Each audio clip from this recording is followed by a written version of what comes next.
All right, so today we have Kathryn and Chris here on the homestead. They want to get into colony raising rabbits and want to learn how to butcher, and they're also going to pick up 2 of the does, right, to start the colony. So we're going to record all of this and show you all how we do it. It's not the only way to do it. Just warning, there's going to be some graphic, content. If you're an angry vegan, just go watch some cute cat videos instead of feeling the urge to leave angry comments. With that out of the way, welcome to the Cumber Homestead. Thank you. Appreciate it. Yeah, thanks for having us. So you guys want to start raising rabbits to mix up the meat source. You guys eat a lot of meat, right? You said you're type 1, and so carbs are probably not the ideal macronutrient for you. That's right. Yeah. And meat is way better for you anyway, so that's right. That's a good thing. Do you guys want to pick your 2 does? I mean, we have, so we know we're going to leave them alone, not that we accidentally dispatch them. That would not be good, right? Yep. Maybe let's walk over and pick those. So as you can tell, those rabbits, they are not gentle. With the ground. And we move them twice a day.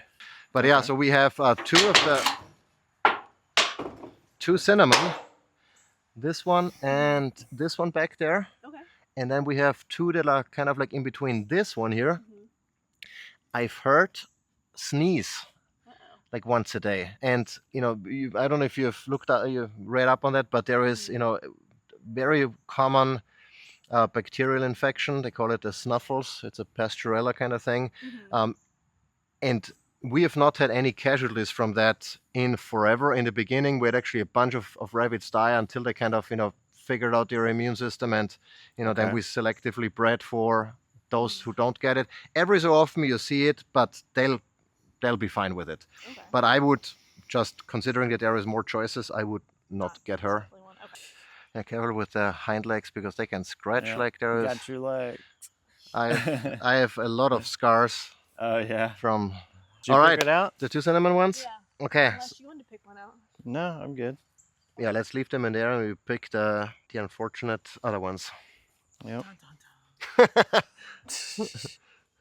They know they are prey animals. So you grab them by the I mean, there you can grab them by the hip kind of and pick them up. You can grab them by the ear. What I typically, because I need to grab them by the ear then and by the hind legs, so I'll try to keep that grip already from the get-go to make it easier. I just don't like getting scratched. Yeah, and so I always try to pull them close so that I have room to wiggle around and it calms them down a little bit. Yeah. All right, so here the trickiest part is to get the hands here on your ears, and then this hand, I'm gonna grab them like this. Okay. So I can then have already a pull. And well, actually I'm grabbing them like this, so I already have a way of a secure grip to pull. Right? And so the tricky part really is to get this hand down there without losing the rabbit. So you kind of have to wiggle your hand back because they tend to be doing this. And also just, here I have what I call my gut bucket. And I always add some water before because otherwise the blood is going to coagulate and then it's going to be a pain in the butt to clean out, right? And so I add some water and so the blood doesn't do that. Yeah. All right. So, as I said, ears and my hand here. Yep. And then pull them in here until you hear the crack and the rabbit is dead. They might still be jumping around here, but that's just the nervous system firing. And then I hang them up here, and those things actually we got on Etsy. Okay. They call it like there's like a brand maybe they call the Hopper Popper or whatever, but that wasn't available at the time. And then what I do is I bleed them. Now technically, what a lot of people do is, or what some people do is they stun the rabbit by a blow to the head so the heart is still beating. At this point, once you break the neck, the heart is not beating anymore. So technically the heart is not pumping out blood. But rabbits have so little blood that gravity typically does the job. Okay. And I've never had rabbit meat taste gamey or anything because there's too much blood in there. I mean, with deer, probably you can, depending on how you hit it or how much stress the deer is under before it finally, dies, you might sometimes taste it, right? Yep. And it's usually the blood and the muscle that's making it more gamey. Right. I feel like I'd rather kill a rabbit and then, let gravity do its thing, because I've never had any issues with gamey tasting rabbit meat. So, Okay. Yeah. and, then you can check, but the heart is already stopped beating, immediately. All right. And then comes the fun part, so to say. All right. So what I do is I cut around here, Mm-hmm. and sharp knife obviously is an advantage. Can you see And- good? And you don't wanna cut too deep, because, well, for us, since we feed the rabbits to the dog, it doesn't matter if there are slices in the muscle or whatever. But if you wanna, have a nice dinner or whatever, the better of a job you do, the nicer the meat's gonna look. And then you just cut down here, again, ideally not into the muscle, just the skin. Cut like a V in here is the idea. And then we cut around here, more, along the skin rather than into the muscle and into the tendons, because if you cut the tendon off on the back, then it's gonna pull off the muscle when you pull the skin, right? Oh. So I try to cut along the, kind of like how you skin a deer, you don't cut into the muscle, you cut along the, Mhm. more angle towards the skin, I guess. And this is super easy when the rabbit is young. If you ever do this with an old rabbit, that skin is attached like nothing else, Oh yeah. and it becomes very difficult to skin that animal. But Let's see. the young ones, not a problem whatsoever. And then we do the same thing on the other side. And my hands, the first couple of times I do it, each day my hands are always shaking. Yeah. Can you show us the tendon you're talking about? Not, Yeah. Not to cut. So that's the one back there. It's like your Achilles tendon, Uh-huh. right? Yes. So if you cut into this and the muscle attaches directly to it, and then when you pull it down, then the muscle comes off with it, and then it's a bit of a pain to carve it out again. Right. It'll ball up. Yeah. Okay. So once you have pulled those guys down here, then we're gonna dig in and try to separate the skin here from the belly. So you really pull through with your fingers. Typically with your fingers you cannot really break anything major, so you don't have to be super gentle. And then don't cut yourself, but insert the blade and cut up here Mm-hmm. to separate that part, and then you can pull this down, and then you do the same on the back. So you go through here, and then you cut up here along the tail. You don't have to cut through the tail, but just along it. And then you can pull down. Okay. And then you can either leave it for now, but what I typically do is I stick my finger through this, pull out this guy, and then use those poultry scissors here to break the bone. I do not recommend trying to cut the bone with your knife, unless you want to sharpen your knife in between. Understand.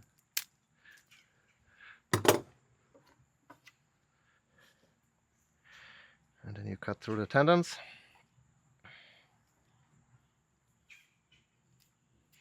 And obviously this is not the only way to do it, that's just the way how we do it. Uh-huh. So if someone sees this who is a professional butcher and complains, I'm not a professional butcher, but it's been working for us. Yep. And then same here. Depending on how hard you have pulled, sometimes you just sever the skin and the head drops. Sometimes it's still attached, but then you can just pull this down. Mm-hmm. If you said you wanted to reduce fat in your diet, but if, rabbits have very little intramuscular fat, right? That's why eating only rabbit protein and nothing else is probably not going to be super great for you. Starvation. The Uh-huh. starvation. But if you wanted to have fat, there's a lot of fat in the brain. We've not ventured into this yet, but organs and the brain actually have a lot of fat that you could, and also under the skin. And we've noticed, especially with the older ones, like sometimes we dispatched an older rabbit, and there is a lot of fat under the skin that you can get off as well. Mm-hmm. Because otherwise you almost have to cook rabbit with a little bit more fat Yeah. to make it taste better and Mm-hmm. have some sort of energy. And then I use this knife here. You don't have to use that, but it's easier to avoid cutting into the intestines Yeah. because the blade is facing away, right? I mean, you probably are used to this from hunting. And then what I well, I don't really recommend it necessarily because we don't do it either. But if you take away water and feed before the day before butchering, at least I don't know, say 24 hours, would be even better. Mm-hmm. Then it makes the job a little easier because you here see the bladder is full. So if you're not careful and you push, you get urine over your meat, and here is poop in there. Usually we don't care much about it. Even up here, you can see. And also maybe something, I don't know if you knew this, but rabbits have two types of poop. Do you know that? The first one they Yeah. eat, right? That's the one they would actually eat, the sticky one. Yeah. And then the hard pellets are the ones that they dispose of. And if something like this comes out, they just shake it off or leave it there. But yeah, if the bladder is more critical than the poop. And then the most difficult part, so to say, is to break the hip bone, because the hip, all the intestines down, that go to the anus, they are underneath that hip bone, so you cannot just pull it out. You have to break that bone first, right? Okay. And so what I typically do is, I again do like a V cut, and you can feel the bone here already, so there's no more cutting here anyway. And then here on the other side as well, all that fascia and stuff, I try to separate. And then you have to use brute force. And sometimes it breaks immediately, which is great. Like in this case, you see this here? Oh yeah. That's the Yeah. one. Sometimes that sucker does not break and you almost rip the leg of the muscle of the bone. And so what I do in this case is I just go in there with, the blade facing me and, crack it open. Yeah. Oh, the bone, the hip bone here. That you have to separate those two because the good stuff is underneath. All right. Once we have that, we can continue making here our V-cut. All right. So we broke the hips. We broke the hips, and then typically there is some attachment here. This guy here on the side, we can usually just cut. You can use your fingers to break it, or you can. The stuff that we don't want to cut into is this one here, and you can also see here there is still some muscle. And again, you can break this with your finger, or if you're careful, you can slice through it. And then here on the other side as well, this guy here, we can just cut through. Those are where the babies would come out at some point. I think those are the fallopian tubes. Okay, and then we pull down, and that typically means the tail is coming off. But then here, that's where the tail is and where everything is attached, and you can again gently slice here and then just pull.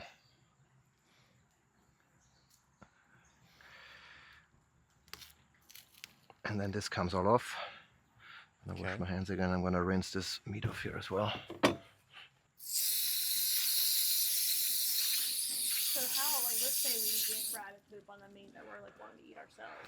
Is it just a matter of rinsing it off? I mean, that's what I would do. I mean, it's the same with chicken eggs. We don't wash our eggs. Sometimes they have poop on them. Nobody's ever gotten sick. The thing with the bacteria that really makes you sick is they are usually the acid-resistant bacteria like E. coli and stuff that you find, or the strains of E. coli that you find, or hear sometimes about in, when there's meat contaminated or lettuce contaminated. It's from animals that got an inappropriate fed and inappropriate diet. So if the cow eats grains and then the bacteria becomes acid-resistant because the rumen acidity changes because of the grain, that's the stuff you don't want to get because it doesn't get killed off in our acidic stomach, right? Yeah. But regular bacteria, I mean, there are E. coli is everywhere, even in our, digestive system. The stuff that you get from appropriately raised animals is typically not the stuff that makes you sick. Right. And if I can judge by just the fact of how much chicken poop we must have consumed, nobody's ever gotten sick. Yeah. Cannot be that, Yeah. And we don't, rinse that stuff with chlorine or anything. And, so what I do then is, this is then the stomach, the liver, the intestines, obviously. And I grab that whole thing, and there is then the esophagus here attached to the stomach. And I just grab and pull this whole thing. And what I then do is, because the dog eats it, I take this, so the liver, the stomach, the spleen, I keep, and this I'm just gonna cut off. It goes in the gut bucket, and then here, What is that? that's the stomach, the liver, and the spleen. The Okay. best source of heme iron. If you're low on iron, the spleen is what you want to eat. All right. And then here, the only thing I cut away here is the bile sac here, because that is very bitter. I don't know if the dog would mind, but I would certainly mind if someone would feed that to me. Mm-hmm. So I just cut this guy off here. Yeah. Oh. So you don't want Yeah, that's bile juice. That's You don't want that. no, probably not. I don't want it. It's like Not sure about the dog. your liver filtering out your toxins. Well, it doesn't really filter it in the sense that it doesn't store it. Mhm. It just neutralizes it. So it basically it uses enzymes and chemicals that come from the liver to neutralize then the toxins, so they can be discarded via the urine, poop, and sweat and stuff. But it doesn't store anything. A lot of people think, oh, don't eat liver because it has a lot of toxins because it's the filter, like the kidneys. That's actually not true. Okay. That's not how it works. And those are the kidneys, speaking of. And in our, I mean, typically when you, and this is, kidney fat, that's one of the best sources of fat, is suet. So if you're into really high quality fat, then this is the one you want to eat. We leave it in there because the dog just eats the whole thing and we don't have to bother. But otherwise, if you can take it out. And then the other thing that I usually check is, this is the diaphragm here. That helps the rabbit breathe, right? I open this, and then I always check also on the lungs here, lung tissue, and then the heart, to see if there is anything off. Obviously, I check the liver as well to see if there's spots or anything, but this is how a normal lung would look like. Yeah. Sometimes, as part of the pulling, like when they might get blood in their, respiratory system, and it might be slightly discolored, but it usually should look like this. And then the heart.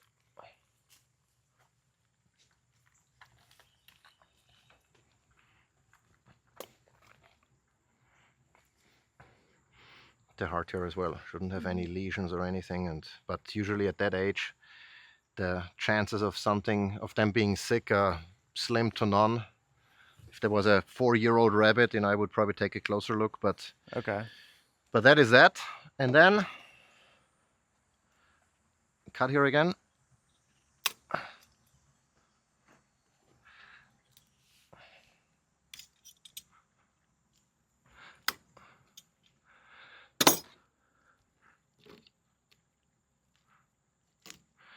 All right, like that, and then they go into the cooler to cool down the meat before we chop it apart. And then the rabbit foot you can immediately hang around your neck for good luck if you want to. That's all you. Yep. You don't do anything with the fur or. We used to save it for a while, but then I'm like, we don't really have the time to, Yeah. make deal with gloves. it. Yeah, Yeah. make gloves. But You can make. So I saw that when you dispatched it, you held the ears with one hand and pulled with the left arm, just like one-handed. you don't have to do that. I mean, I just do Like, I'm it just- so I can still have a grip in case something, it slips out or whatever. Yeah. So I still have a grip, and I'm strong enough with one. Yeah. But I also think in the past, I think I did it with both hands. I think in the beginning I did it with both. Okay. And now I figured I don't quite need as much force because I can just lean back, instead Yeah, of yeah. really having to pull. That's what I was wondering, especially for her, if it'd be better if she did two hands. Yeah, I mean, it for- doesn't take much, but Mhm. I mean, you'll hear it. It's difficult to, Okay. to Yeah, explain how much gauge. force you Yeah. really need to feel it, Mhm. what it takes. But yeah, All right. Alright. that was it. I have Cool. a- You're up. Yeah. Thank you. Yeah, let's do the male first then. The male next. So there's two. Sorry, buddy. That's the male. Let's double check again. Yeah. Okay. And then just when you slide him in, I mean, ideally once he is in, I do like in one motion. Just make sure the head is far up enough, because I've had it once slip out. Okay. And make sure that the paw is not in, but you'll see it. Uh-huh. Yep. Pull again, just to make sure. Okay, that should be fine. Good. Yeah, that should be fine. based on his facial expression. Yeah, he's good. Uh-huh.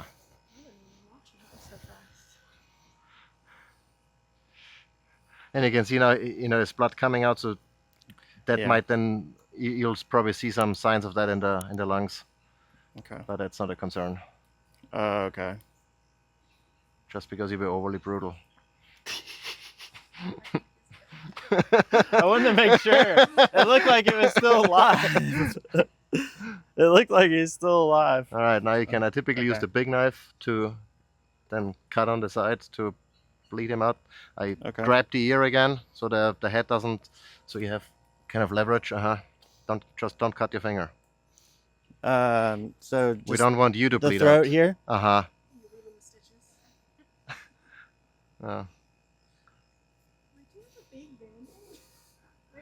On the side is fine. I mean, if you do it too far on the front, much like with chickens, you cut the trachea. It doesn't matter once they're already dead, but with chickens, when you want to bleed them while they're still Yeah. alive, cutting the trachea makes them more uncomfortable because they're like then not getting air for the last few seconds until they suffered enough blood loss. Okay. All right. All right. Did I so- go too far? Yeah, you cut a little bit too far, but that's all right. So I want to stay in between this membrane. Yes. Okay. Yeah, you don't have to cut down too far. That's okay because you can then just pull it down and it'll come Okay. off. Is that good? Yeah, that's good. Okay. So on this side.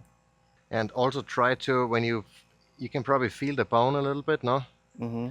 Don't try to cut too much into the bone because it dulls the knife really quick. And then you have Okay. to switch knives in between or resharpen them. Yeah. And I usually prefer to getting through one knife One without having to sharpening. take a break. Yep. Okay.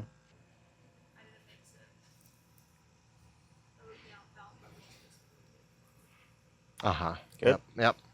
I mean, I find it easier if I pull on one side first with Okay. both, because I feel like if you hold it like this, you pull it away from all sides, right? Ah. If you do it like this, then Yeah, it bunches in the back. you squeeze it. Okay.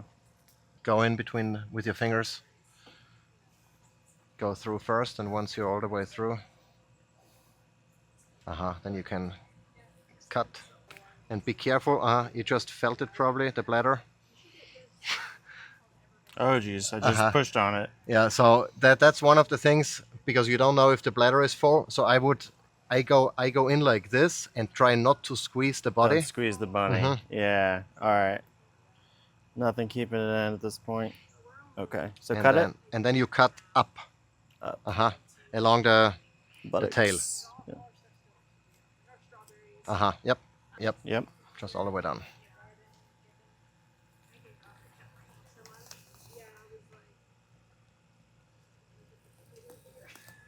Yeah, that should be good. Yeah. And then you get your fingers in there and pull the skin further down all the way to over the front paws. Yep. Yep, exactly. All the way to yep, that's good.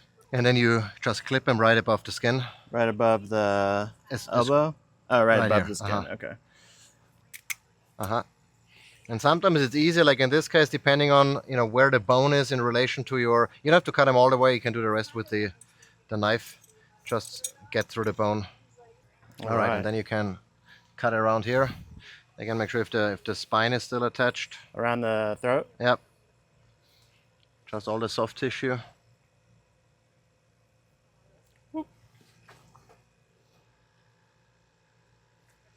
Taking it all off. Yes. Okay, cool. So part 1 done. Now you pinch the skin and make an incision. And then you can use this guy. That's already enough. You don't have to cut more. Then you use this knife and then you stick it in and cut away from you. Stick it in where? Sorry. So you stick it in there. Here? Okay. Okay. Yeah. Yep. Don't and then, get the. And then just cut down. The tip can easily touch the intestines because it's round. It doesn't matter. Okay. Yeah, like this is fine. That should be enough. That's fine. Should be enough. And then the same all the way up. Be careful here. There's somewhere in there is the bladder, which is by now probably already empty. But all right. Yep, that's good. It's got a little bit in it. All right. Cool. Then you can put the knife away. And now we're gonna break the hip bone. pull them back until you hear a crack, ideally. That was it. And now you take this knife again, and what I usually do is I pull this apart and try to get a V cut in there without cutting anything. And what I always do is slice lightly. So instead of one big cut, always Okay. like slice with the tip, Yeah, because then you can very- really go layer by layer. Even if you cut the wrong spot, it's just the top layer that you cut. Okay. And then on the other side, that's good enough for now. That's good. There is then bone. You're not going to be able to cut it. All right. And then the next thing, again, careful with the bladder, but this part here we can cut through. Right here? On both sides, really. Yep.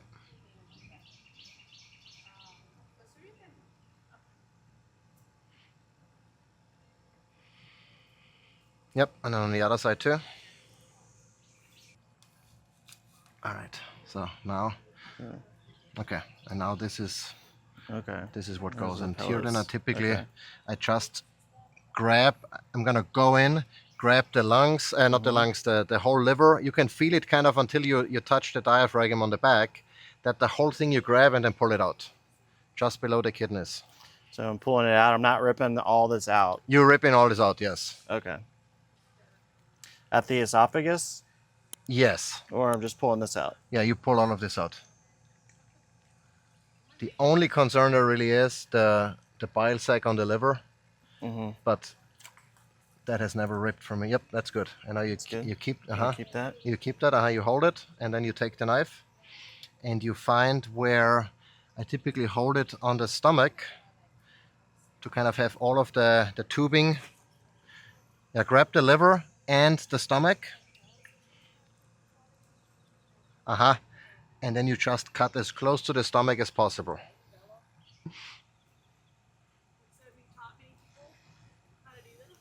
So what are you Critically, doing with this? So we cut away the bile sac from the liver.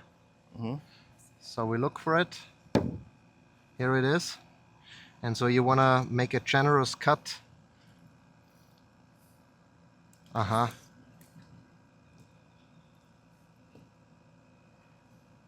Here.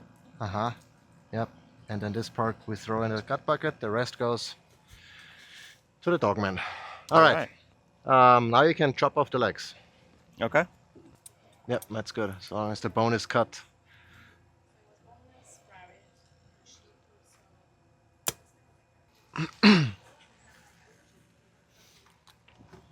On the bucket.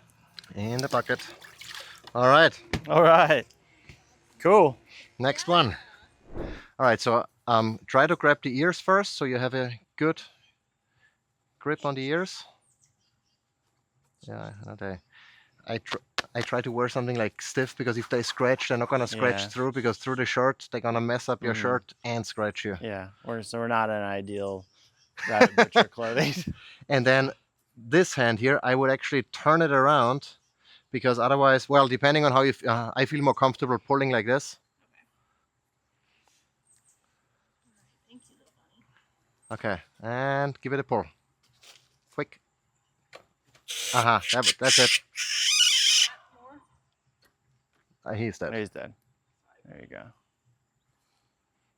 What I would recommend is like have one. I mean, it was perfectly fine, but one fluid motion where you put him in, and as soon as that guy slides in, you already start pulling, because then you don't have that The like that momentum. moment where the rabbit is in, but you're not doing anything yet, right? Yeah.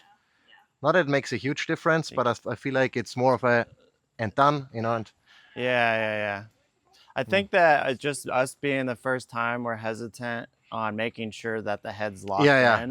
So we're like making sure it's there, because we don't know. Yes. Yeah. But I'm with you on that, and that one swift motion. And I mean, it's done. don't you want to do it controlled, but swift kind of, Yeah, and yeah. finding that balance, and it takes a little bit, because you don't want to rush it and then make a mistake, but you also don't want to hesitate, Cut away from the body. like really, and slice down hard, without, if you see blood, There you go. It's so weird feeling hot meat, yeah, warm meat. it's a very, very interesting experience, but Makes you appreciate where the food is coming from. Yeah, thank you guys for showing us, because this was the part where I was like, I know I can raise them. This is the part where I'm like, getting to this point after I've raised them. Yeah. It's kind of a hard mental. Yeah. Okay. Oh, and that's the skin you wanna take? Yeah, if you don't mind. Okay. Yep. Okay. All right. Yep. Now get the push through with your fingers, and then pull on the so get the skin all the way to the front. Okay. Yep. So All right. Now you take scissors. the scissors. You might need both hands for that. And sometimes you have to reposition it if the bone is. You said you got the knife for that part.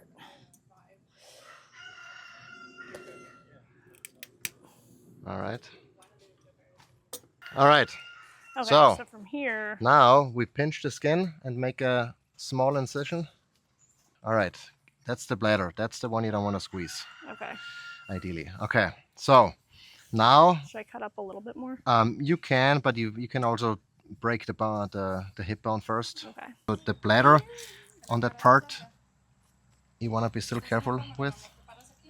And then what's attached still is the esophagus. You can just rip that off. Either rip or cut. Yep. Okay. Now you hold the liver and the stomach. Ribeye, move. Ribeye, come here. And you can rip it. Yep. And then just drop it in there. Yep. And then you cut away the bile sac. All right. But it helps sometimes to reposition the. Oh no. Yeah, no, it's fine. That's a, as I said, design flaw. Yep. All right. And then you can. All right. Cool. Woo! And this goes in the cooler. All right. The rabbit feet go in the bucket. Blood out of it. I'm gonna drain a little bit more blood.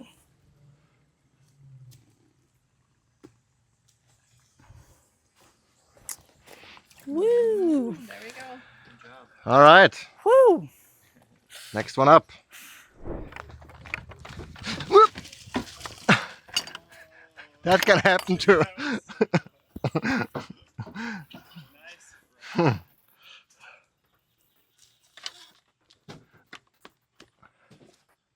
Isabella, ¿vas a volver abajo?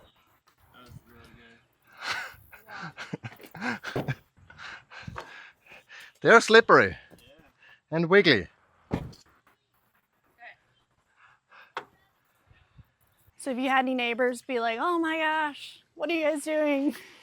No, only with the bees in the beginning. Ah. Because the neighbor over there on this side is apparently allergic. And so he didn't like, because I wanted to place the hives in this corner. And then I'm like, well, I can put them over there, but I have a 3-mile radius, so I don't really think it's going to make a difference. But Yeah. right, well, thanks so much for coming over and for taking 2 of our awesome rabbits back with you to start a new colony. Yeah. Yeah, appreciate it. Appreciate Thank it you. too. Yeah. The lessons were needed. Thank you. Yeah, thank Yeah. you for taking us through that. It was really great. I think once you start getting into it, you'll learn really, and then it'll be smooth sailing from that point on. Yeah. Cool. We're excited. All right. All right, thanks Yeah. so much. Appreciate Yeah, it. thank you, Mike. Thank you. you. Yeah. Drive safely, It's very nice to and hope Awesome, to see man. you all Great soon. meeting you guys. Awesome. All right, bye, All right, rabbits. guys. Lucky you. Yeah, you really lucked out. But Yeah, I told you. I said, quit resisting. This could be your lucky day. I wonder what colors are gonna pop out, because we had, when we started breeding one of the cinnamon ones with the white one, with an albino that we got, we had the oddest colors, like white with some gray in there, and really pretty, really pretty. Oh, Only cool. that though produced that Yeah. that type, and the other ones from black to. We didn't have any blacks this time, but usually it's blacks and all kinds of different colors.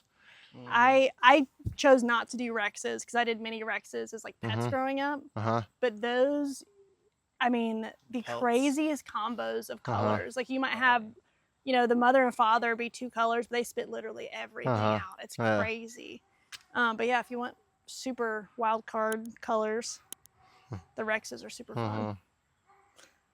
But yeah, I didn't want them to look too different from each other. It's Yeah. like the more of you that look the same, Yeah, exactly. the less Yeah. I'll think one's particularly cute. Yep. Let me open the gate.